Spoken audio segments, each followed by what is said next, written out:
at one point in every athlete's life who has either, played in college or played pro, when we were little kids, we were the best at everything. And then, we get to high school, generally we were still the best. We get to college. Okay. There's a few that, are good. And, maybe if we're lucky enough to get to play pro, we probably weren't the best on the team. And that's just teaching us humility, that we're not going to be, once we get that post-athletic career, there's going to be obstacles.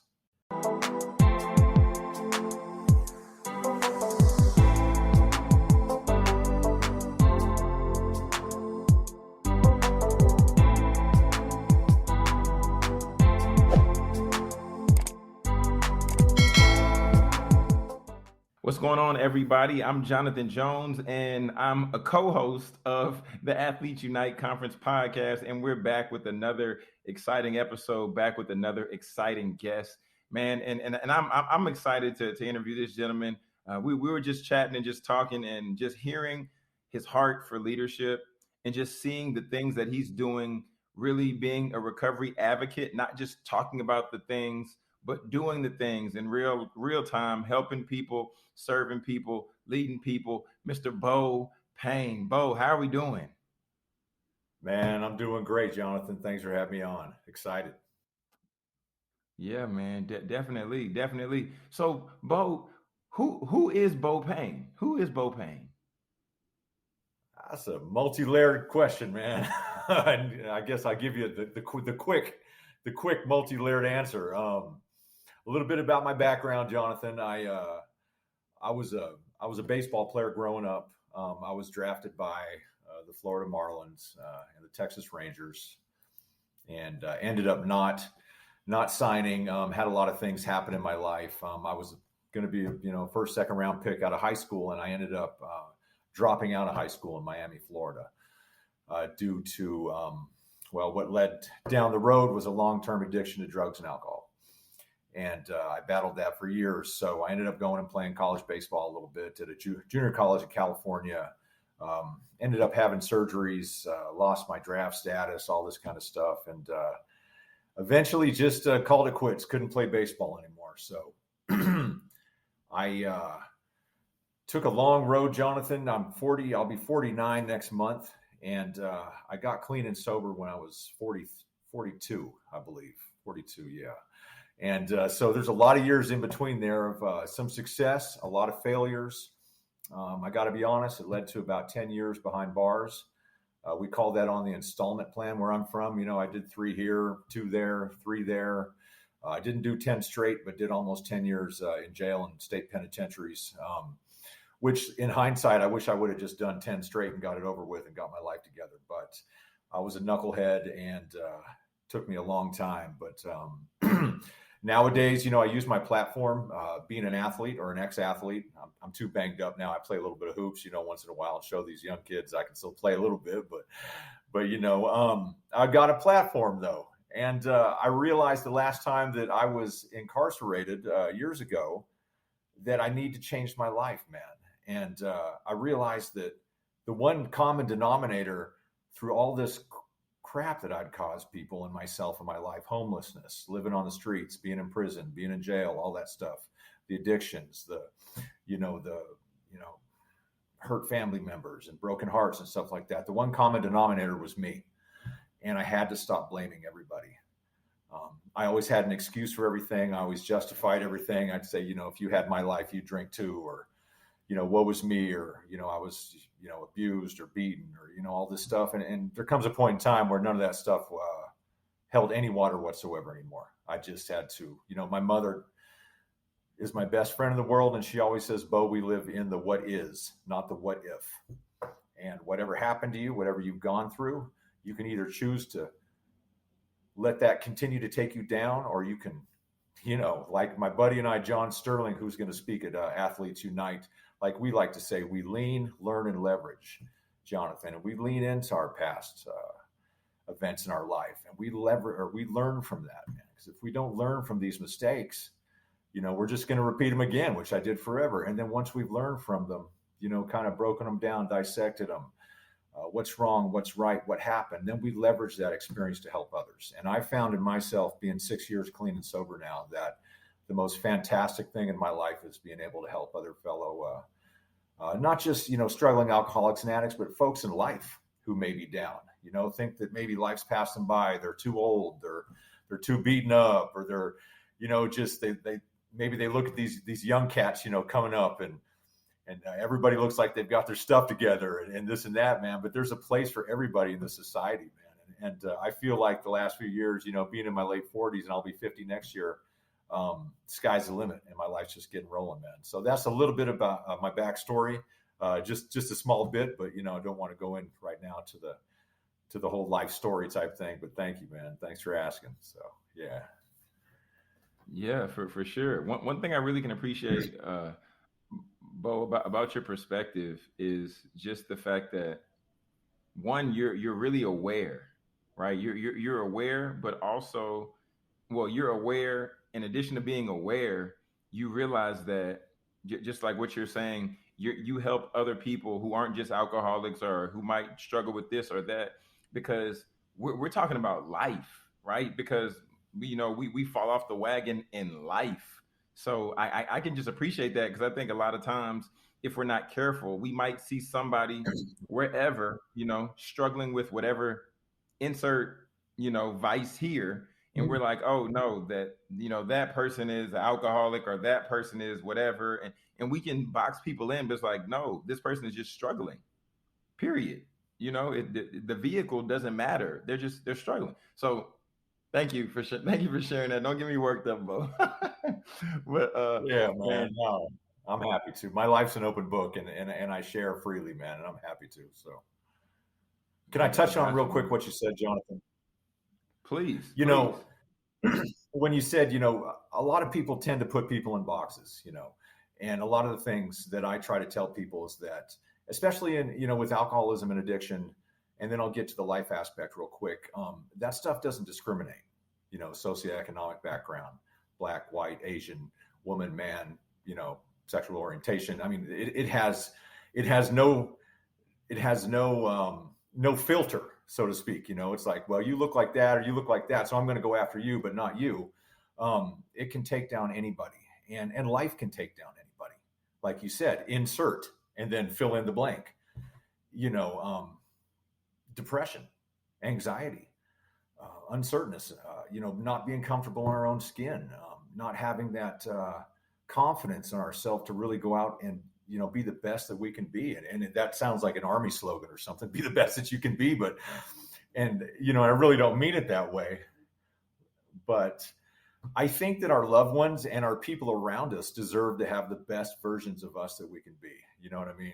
And for years in my life, everybody around me got about 20% of the best of Beau.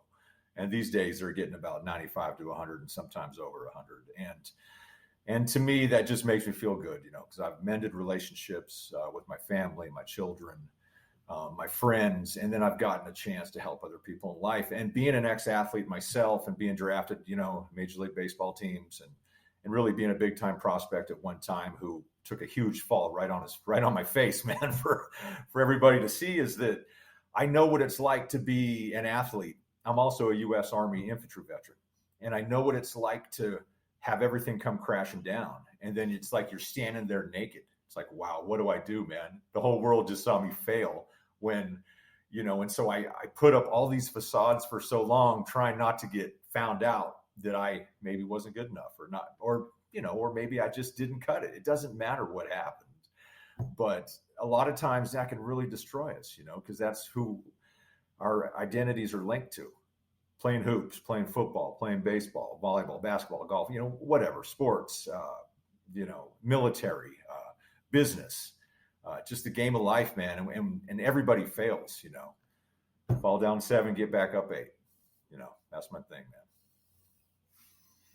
Yeah, man. I mean, being an athlete, or being a warrior in life, just like you're saying, I think that's something that we have to begin to normalize a little bit more, right? The failure, the struggle, but then also making sure that people understand, yes, if you fail, there's still a tomorrow. There's still a next quarter. If it's your life, it might not be the sport, and that's okay. But these lessons that you learn here and there, that will set you up for what comes next. So, Beau, I'm curious. I'm curious to hear from you.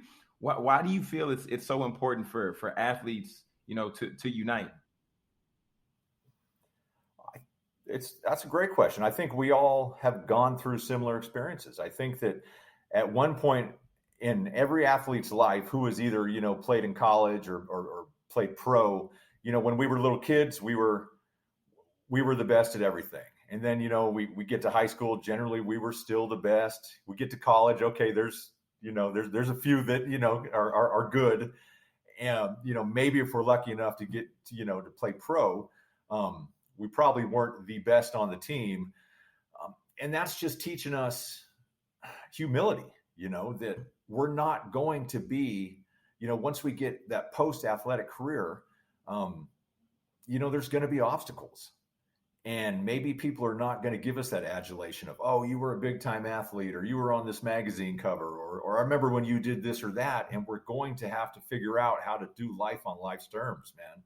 And we're going to have to join the life race, so to speak, with everybody else. And so I think that we have a unique perspective on things, Jonathan, as far as being competitive, as far as being proud of the things that we've done, as far as wanting to be the best that we can be. And I think that we can offer a unique perspective to companies, to prospective employers, how important we can be as far as taking our life skills in the athletic arena and parlaying those into a successful career, post athletics. And I think that people talking with people, whether they're athletes talking with athletes, you and I talking with each other right now, struggling alcoholics talking with each other, I think that that's how we learn from each other. And I think that's how we learn to advance in life, period. So I think it's incredibly important. And I'm jacked, man, to be down there in Atlanta for this.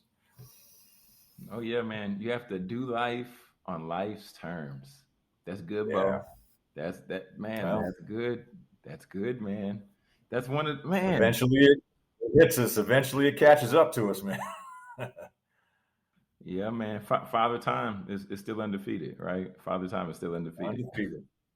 So, man, as we're talking a little bit offline, you were just talking about, you gonna kick things off with the conference. Beau, what are you like most excited about with the conference? Because I know it's been 2 years since the initial plan of the conference, and then now people are gonna be together and we're gonna be in the same space.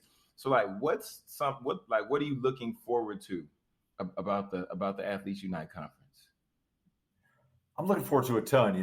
First of all, coming out of the pandemic, everybody's been, Zoom and all this stuff, so I'm definitely looking forward to meeting folks in person, man, shaking hands and just that human interaction. Cause that's what I crave, is that, human interaction of getting to know people from different places and what their backstory is and what their goals are, moving forward. I just think it's fantastic. I think what Classy's done, this idea, I think it's her brainchild. It's just amazing, so I'm looking forward to meeting a few folks, a few individual folks, athletes that I admired growing up, a guy that I really loved, man, because I'm a Patriots fan and Bruins and Celtics and Red Sox, all Boston, first of all, but my other team growing up was the Niners, man, and Dwight Hicks is going to be there. So I'm excited about meeting Dwight Hicks, and we got to play with Ronnie Lott back in the day and all that stuff. So just getting to know people and trying to, when I speak, trying to encourage folks to be the best version of themselves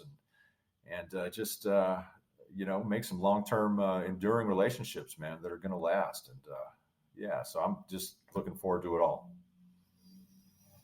Man, I love it, Beau. I love it, man. And I appreciate getting a chance to chop it up with you a little bit, getting to hear a little bit about your story, but really getting to see your heart and really getting to see your character, just through what you shared and just through our short time together. And I love what you shared, that what your mom said. It's not what if, it's what is.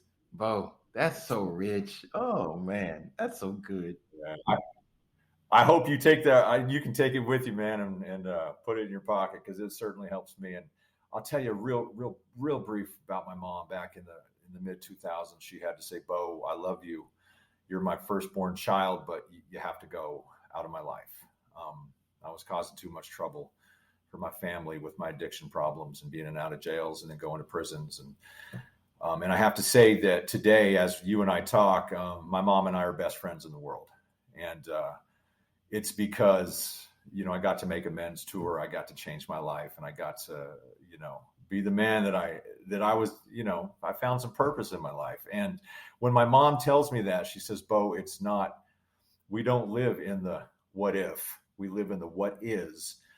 That's where I get my strength from my mother.